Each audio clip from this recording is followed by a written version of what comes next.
বীজ বপন করা হলেও জ্বালানির অভাবে জমিতে বন্ধ সেচ কাজ। ফলন নিয়ে দুশ্চিন্তায় কৃষক। চলমান জ্বালানি সংকটে বিপর্যস্ত নাটোরের শত শত কৃষক। সেচের অভাবে ব্যাহত কৃষিকাজ। জমি থাকলেও ফসল নেই, আবার কোনো কোনো জমিতে পর্যাপ্ত ফসল থাকলেও সেচ না দেয়ায় ফলন প্রায় শূন্য। কৃষকদের কপালে চিন্তার ভাঁজ। এই যে সার দিতে লাগি, তেল ফুরা গেছে, এখন তেলের অভাবে সার দিতে পারতেছি না। পাম্পে গেলে কৃষি কার্ড লাগবে, এ লাগবে ওই লাগবে, বিভিন্ন রকম ভ্যান তারা।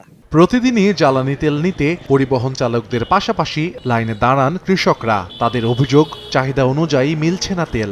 এতে হুমকির মুখে কৃষি খাত। দুইটা করে সেচ দেওয়ার জন্য আজ 3 দিন থেকে ঘুরতেছি, আসলে বলতেছে এখন না তখন। আজকে আসার পরে ওখানে যাওয়ার পরে আমাদেরকে ধাক্কা দিয়ে বের করে দিল। ধান কেবল ফুলে বাড়াচ্ছে, পুড়িয়ে যাওয়ার অবস্থা জমি। এখন তেল দিতে আসছি, তেল দিতে চাচ্ছে না, করছে দেরি হবে, মেলা দেরি হবে। তেল পাচ্ছি না, সেই দূর দূরান্ত থেকে এখানে নাটোরে আসছি, তাও আমরা এখানে তেল পাচ্ছি না। বলতেছে তেল নাই, আমরা এখন কি করবো? ফেসবা করে ধান নষ্ট হয়ে যাবে। জ্বালানি তেল সরবরাহে কৃষকদের অগ্রাধিকার দেয়া হলেও অনেক পাম্পে মানা হচ্ছে না এই নিয়ম।